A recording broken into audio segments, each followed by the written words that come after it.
Invincible is a story about a superhero, so it should go without saying that in it are plenty of supervillains. Naturally, some are stronger than others, some are smarter than others, and some are certainly more likable than others. But when it comes to who makes a story better than the others, none of those traits even matter unless they're used to achieve one thing: challenging the main character, Mark. Of all the villains in the show, I've found 3 that I believe do this better than any of the others, which is saying a lot because Mark is surprisingly easy to challenge.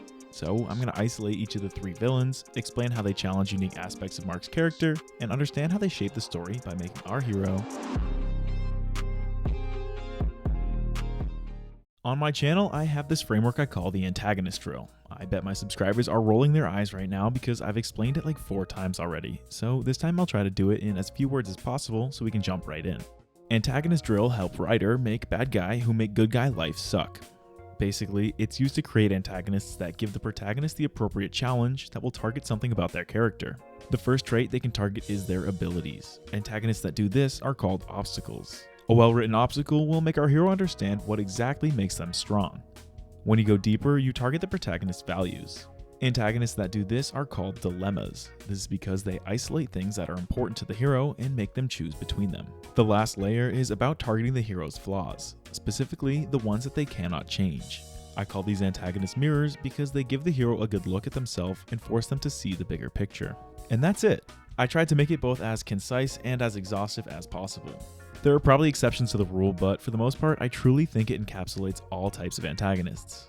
What's really awesome is that I made it before watching Invincible, and yet it perfectly, and I mean perfectly, aligns with the 3 main villains that the show's explored this far. But there is a slight twist. See, the reason I call my framework a drill is because you start from the most surface level traits of the protagonist and gradually dive deeper into what really makes them, them. I figured this is just the most logical path for a story to follow. But if you've watched Invincible, you know that what makes the story so special is how it breaks conventions. The way I see it, I think Invincible approached this framework completely opposite to the expected path. They took my framework, flipped it upside down, and said, "This is how we're doing it, pal." Yet I think it works perfectly.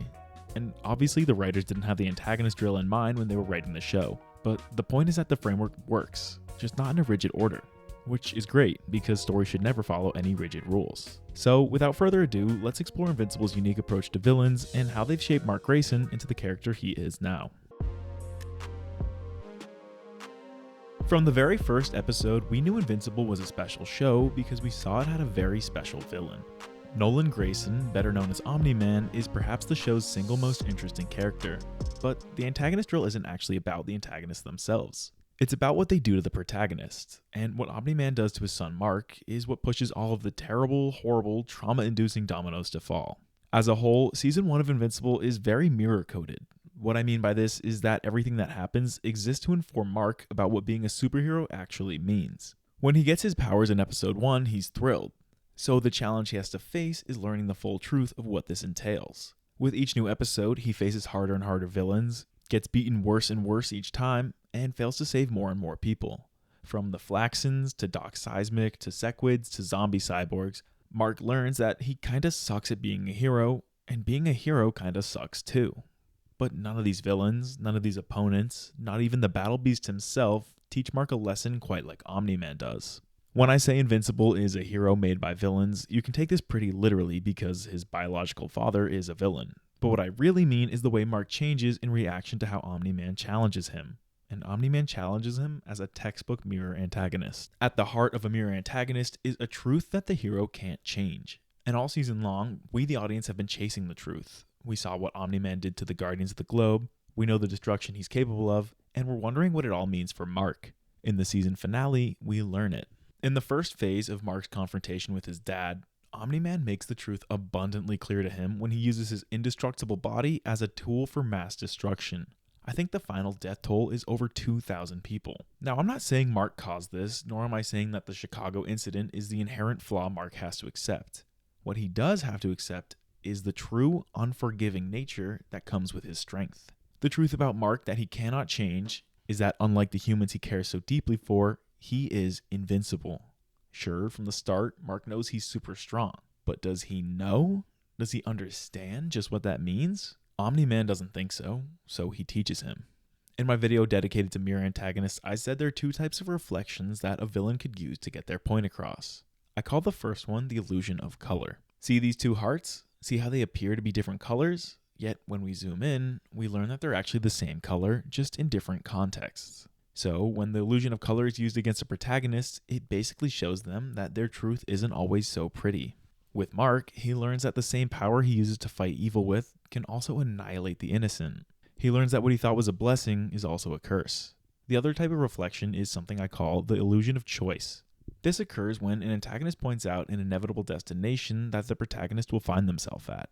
For Mark, this is learning that no matter what he does, no matter how hard he tries, he will inevitably outlive everyone he loves. It's a tragic fate, but an unavoidable one nonetheless. Whether he likes it or not, that's his reality, and Omni Man literally pounds this truth into his skull. A point I've made before is that the lower you go down my drill, the more competent the antagonist has to be. This is because no matter what an obstacle's point may be, it can ultimately be ignored if the protagonist can just use their strength or wits to overcome them. Same goes for the dilemma. If the protagonist is more competent than the antagonist, they can probably find a way to have their cake and eat it too. So, for a mirror to even exist, they inherently have to be competent enough to not be ignored. And Omni Man? Well, yeah. He's one of the most capable characters in the entire universe. So, Mark can't punch his way out of this lesson. One thing I will note is that I'm not saying Omni Man's philosophy on life is correct. I'm just saying he's correct about the nature of Mark's powers. As we see in the later seasons, Omni Man's argument is actually really weak, and he's slowly changing it, which is great in its own right, but it's beyond the scope of what we're here for. My framework really only looks at antagonists as plot devices for the protagonist. Their entire character arcs are like a whole separate thing.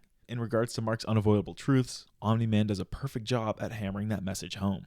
Mark's clash with his dad is a perfect exclamation point for Season 1's message about how this superhero story won't be all sunshine and rainbows. Having recently been shown the true scale of his own powers and the destruction he's capable of, Mark goes into Season 2 with the mindset that he must avoid becoming his father at all costs. So, to make sure he doesn't go down the wrong path, he clings to the value that he will not kill. But sometimes clinging to some values means letting others go, which is what Season 2 is all about. Through no real fault of his own, Mark sort of stumbles into a one-way rivalry when he thwarts Angstrom Levi's plans in the first episode of the season.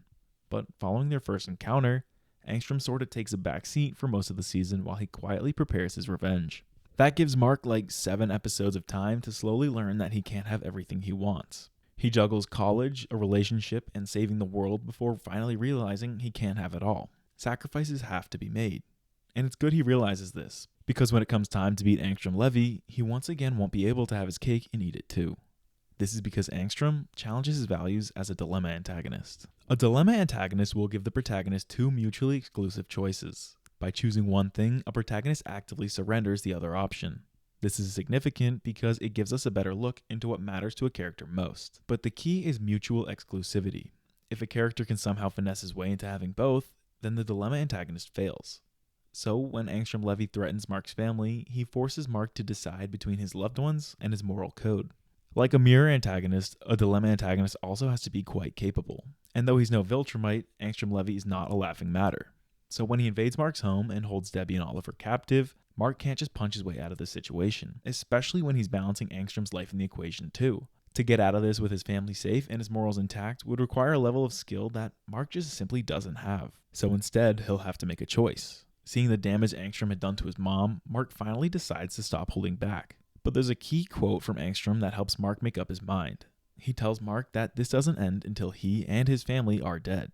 This is what sets Mark over the edge. This choice, either his family or Angstrom, are all he needs to hear. He finally gets a hold of Angstrom and lets loose, giving us flashes of his father that he was avoiding all season long. As I'll go over in a moment, Angstrom actually survives this beatdown, but for all intents and purposes, Mark kills him. He breaks his moral code, putting his family over everything else.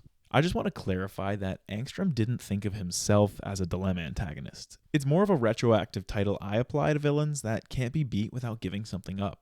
Obviously, Angstrom went there with the sole intention of defeating Mark, but in Mark's point of view, this came as a dilemma because he had to sacrifice his morals. After the beatdown, Mark reflects on himself with shame, which feels like a mirror moment, but I think at the heart of what Angstrom reveals is Mark's values rather than his flaws. We saw push come to shove, and we knew Mark had to make a choice. And so he did. We, the audience, leave this fight with a better understanding of Mark than we had before. which is what I think makes Angstrom a perfect dilemma antagonist. So what about Angstrom Part 2? Somehow, some way, Angstrom survived and was surgically repaired, which is definitely an interesting choice by the writers. He goes back to work in the shadows and doesn't return until late season 3. This time, he unleashes an army of alternate dimension marks who wreak havoc across the globe. These alternate marks might seem like mirrors of our protagonist because, well, they are Mark in a different context, right? I wouldn't say so. Just because they're Mark Grayson's doesn't mean they're our Mark Grayson, and their wrongdoings aren't his. Unlike them, our Mark made the choice to defy his father in season 1. He is inherently different. So, all that these other Invincibles really do is serve as obstacles for Mark and the other heroes, and Mark kinda just defeats them without learning anything about himself or his strength. Then he finally meets Angstrom again. Angstrom puts up a pathetic fight, and Mark once again gets him in his grasp. We see hesitation, but with encouragement from Oliver, Mark knows what he has to do. After all the regret that came from killing Angstrom the first time, here we see Mark willing to double down and take Angstrom's life with full intention. And while Angstrom gets away, the point still stands. This altercation solidifies any doubts of Mark's values. We know what his priority is above everything else: his family. With 2 types of villains behind him, Mark has now learned about the depths of his powers and how he wishes to use them. He's learned about his flaws and established his values. What remains left is a simple test of ability: an obstacle. With obstacle antagonists, they pose as a metaphorical hurdle for the protagonist to clear. But what I think separates a well-written obstacle from a poor one is the question they serve to answer. The question is not, are they strong enough? It's not, can they clear the hurdle?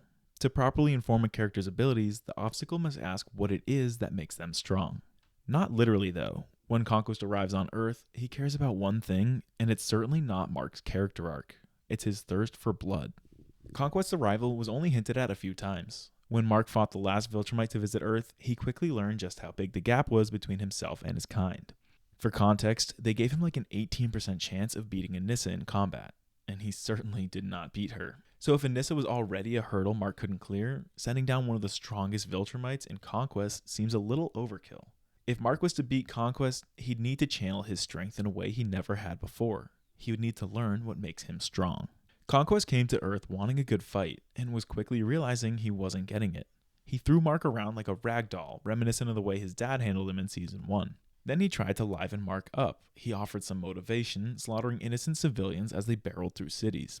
Finally, Conquest struck a nerve when he threatened Mark's family. So he kept going, telling Mark that they executed his father. This was starting to work.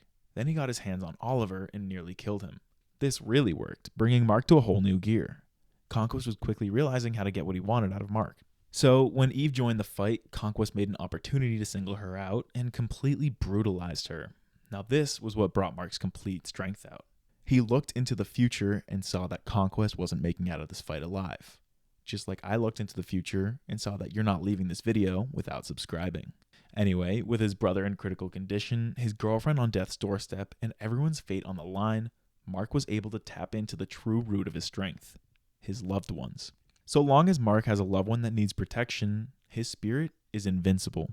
In the final moments of the fight, Mark made sure by any means necessary that Conquest could not take Mark's loved ones from him. You can break Mark's leg, you can break both his arms, but you can't break his spirit. Not if his loved ones' lives are on the line. Through his relationships and his desire to protect, Mark had become invincible. In season 1, Mark learned that being invincible means being able to destroy.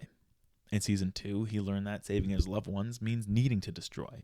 So, in season 3, he destroyed without hesitation. Together, the 3 main villains sent Mark down a path that refined him into the truest version of himself, for better or worse. And if you know where that path goes next, I ask that you keep it out of the comments, just so it's fair for everyone who hasn't read the comic books. So that's the conclusion of this video. I know I said I was done with villain videos for a while, but after I watched all of Invincible in 3 days, I realized that it just aligned too well with my framework to ignore. If you enjoyed this video, make sure to like and subscribe, and I'll see you guys next time. Thanks.